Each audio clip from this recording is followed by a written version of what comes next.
अचानक खिड़की के बजने की आवाज आई और मैं जैसे किसी भयावह नींद के सपने से जागी। देखा अनय सो रहा था। लगता है तूफान आया है। तभी एक जोर की चटक हुई। उठ के देखा मेरे और साहिल के तस्वीर के ऊपर कांच के बिखरे टुकड़े दिखे। अचानक तूफान की रफ्तार तेज हो रही थी और लाइट भी लगता था रात भर परेशान करने वाली थी। ये नजारा दिल को डर से भर रहा था, पर आज एक अजीब सी कसक मन को कचोट रही थी। ऐसा नहीं था कि साहिल पहली बार मुझे छोड़कर बाहर गए थे। अक्सर उनके ऑफिस के टूर उन्हें 2-3 दिन के लिए बाहर जाने पर मजबूर करते ही थे, पर आज मन परेशान था। एक पल को लग रहा था कि फोन कर लूं, 2 पल बात हो जाएगी तो मन हल्का हो जाएगा। फिर निगाह गई घड़ी पर, रात के 1 बज रहे थे। नहीं, वो सो रहे होंगे। नींद से जागेंगे तो परेशान हो जाएंगे। कितना काम बाकी है। रोजी, सर बस 15 मिनट का काम है, अभी पूरा हो जाएगा। सर आपको देखकर लगता नहीं कि आपकी शादी हो चुकी है।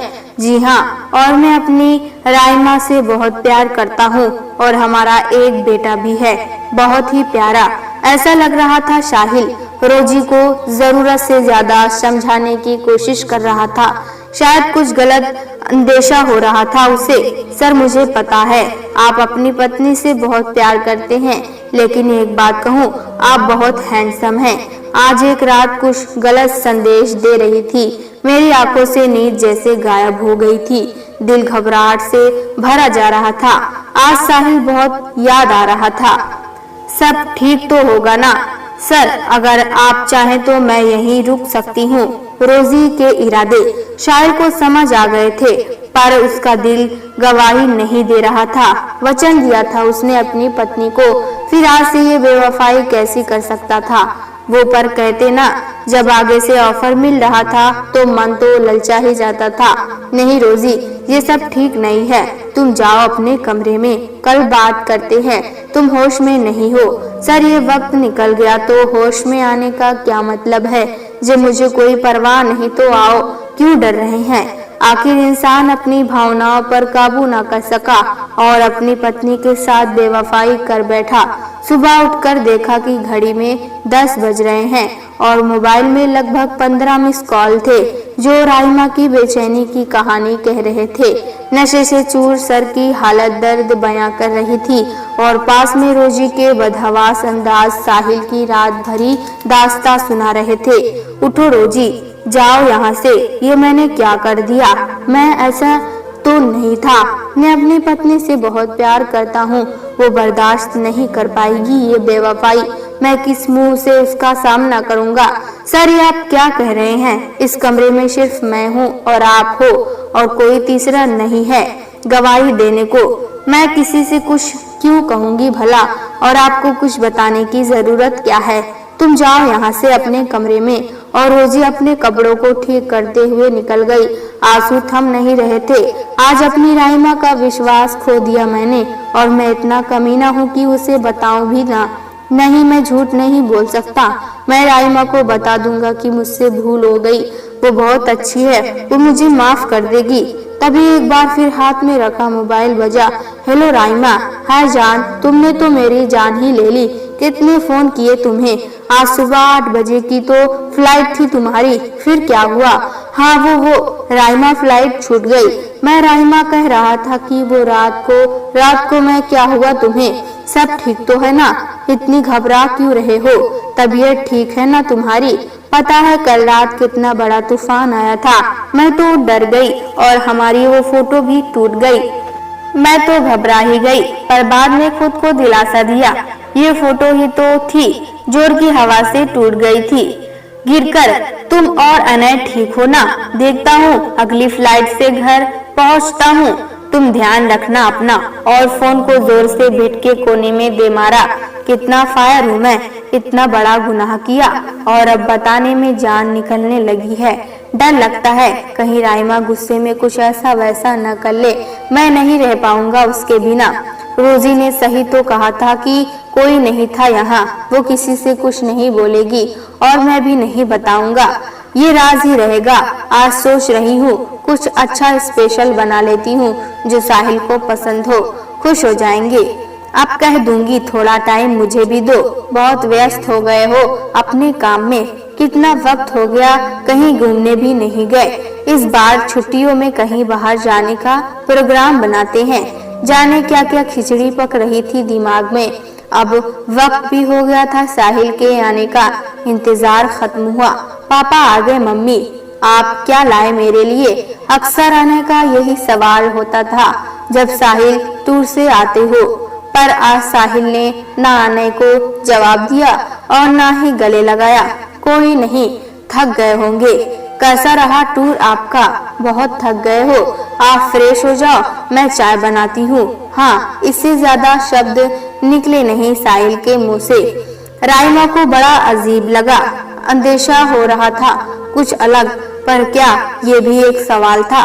हमेशा तो साहिल का मूड टूर से आते बरोबर अच्छा होता था। क्या हुआ क्या नहीं, बिना पूछे सब बखान हो जाता था, पर आज कुछ भी नहीं बोले। शाम को पूछती हूँ क्या हुआ साहिल, सब ठीक तो है ना? आज मुझे मेरे साहिल दिखाई नहीं दे रहे। ऐसा लग रहा है ये कोई और ही इंसान है जो मेरे सामने है। इतना चुप तो तुम कभी नहीं रहते, फिर आज अचानक क्या हो गया? ऑफिस में कुछ गड़बड़ हुई है क्या? नहीं, ऐसा तो कुछ नहीं हुआ, सब ठीक है। मैं तो कल रात डर ही गई थी, बहुत खतरनाक तूफान था। रात भर सो नहीं पाई, ऐसा लगा जैसे रात कुछ बुरा पैगाम लेकर आई हो। मुझे नींद नहीं आ रही थी। कल बात करते हैं, ठीक है? पर राइमा के दिल में कुछ खटक तो हो रहा था, कुछ तो हुआ था जिससे वो अनभिज्ञ थी। ये थकान नहीं थी। अगले दिन ऑफिस में रोजी का व्यवहार कुछ ठीक नहीं था, उसके इरादे कुछ ठीक नहीं थे। पर ऐसा कैसे हो सकता था कि एक ही ऑफिस में रोज आमना सामना होता रहे? नहीं, मैं अब और गलतियां नहीं दोहरा सकता। आज चाहे कुछ भी हो, मैं राइमा को बता दूंगा। मैं जानता हूँ वो मुझे माफ कर देगी। रात को ऑफिस से आते वक्त हालात को अपने मन का हिसाब देने के लिए सहारे की जरूरत पड़ी। ये क्या साहिल, तुम घर पीकर आए हो? आज से पहले तो ऐसा कभी नहीं हुआ। तुम ये भी भूल गए कि घर में एक छोटा बच्चा है। वो अपने पिता को इस हाल में देखेगा तो क्या सोचेगा? मुझे माफ कर दो मेरी जान, तुम मुझसे वादा करो कि तुम मुझे माफ कर दोगी। दिल बैठा जा रहा था। आज कौन सी बिजली गिरने वाली थी? क्या हुआ, क्या हुआ? साहिल, तुम ऐसे क्यों बोल रहे हो? मेरा दिल घबरा रहा है। मैं कैसे बताऊं तुम्हें, मैं तुम्हारे लायक नहीं। तुम मुझसे बेइंतहा प्यार करती हो, मैं भी अपनी जान से ज्यादा तुम्हें चाहता हूँ। हालात मेरे बस में नहीं थे राइमा, मैं बहक गया था इस टूर में। मैं और रोजी, बस इतना कहना था कि राइमा को अंदेशा हो गया था। देखो साहिल, कुछ ऐसा ना कहना जो मेरा दिल महसूस कर रहा है। मैं सही नहीं कर पाऊंगी। मैं और रोजी पता ही नहीं चला कि कब एक दूसरे के करीब आ गए। वो रात मुझे बहका गई राइमा, मैं होश में नहीं था। ये सुनते ही राइमा के हाथ से साहिल का हाथ छूट गया, बहक गया। तुम बहक गए साहिल? एक पल को तुम्हें मेरा ख्याल नहीं आया? चलो मेरा छोड़ो, तुम एक पिता भी हो, ये कैसे भूल गए? क्या उस मासूम का चेहरा सामने नहीं आया? और ये कहकर राइमा ने अपने आप को कमरे में बंद कर लिया। अनय के साथ नशा इतना ज्यादा था कि कब कमरे की दहलीज पर साहिल अपने होशो हवास खो बैठा और वहीं सो गया। पर राइमा ने नशे का सहारा अपने गम को कम करने के लिए नहीं लिया था। उसे वो हर पल याद आ रहा था। अब बेईमानी लगने लगा था। शायद ये दरवाजे की दीवार आज दो सरहदों की दीवार लगने लगी थी। नींद का तो सवाल ही कहाँ था। आंखों में वो फोटो का टूटना एक इशारा था। ये कहे तो मेरे रिश्ते पर गिरने वाला था। सुबह का सूरज अपनी परवान चढ़ता उससे पहले ही राइमा ने अपना फैसला ले लिया था। दरवाजे के खुलने के साथ साहिल की नींद टूटी। एक पल में जो बीती रात का दृश्य था वो नजरों के रूबरू हुआ, पर आज का नजारा कुछ और बयान कर रहा था। हाथ में सूटकेस लिए गोदी में अनय जो अभी नींद के आगोश में था, के साथ राइमा ने घर से जाने की सजा खुद को सुनाई थी। नहीं राइमा, तुम ऐसा नहीं कर सकती, तुम्हारा दिल तो बहुत बड़ा है। गलती तो हो गई मुझसे, मुझे माफ कर दो, पर ऐसे छोड़ के मत जाओ। बस एक सवाल साहिल, क्या मुझसे ये गलती होती तो मुझे तुम्हारी माफी मिलती? क्या तुम सब कुछ भूल जाते? और साहिल का हाथ राइमा के हाथों से छूट गया। शायद उसे अपना जवाब मिल गया था। राइमा से अलविदा का वक्त हो गया था। दोस्तों, ये कहानी कहती है क्यों एक नारी हर फैसले में अपनी हामी भर देती है, क्यों ये समाज उसे मजबूर कर देता है अन्याय सहने को, पुरुष की हर गलती को माफ करने के लिए तैयार होता है। प्यारे दोस्तों, अगर ये कहानी आपको पसंद आए तो लाइक सब्सक्राइब करना ना भूलें।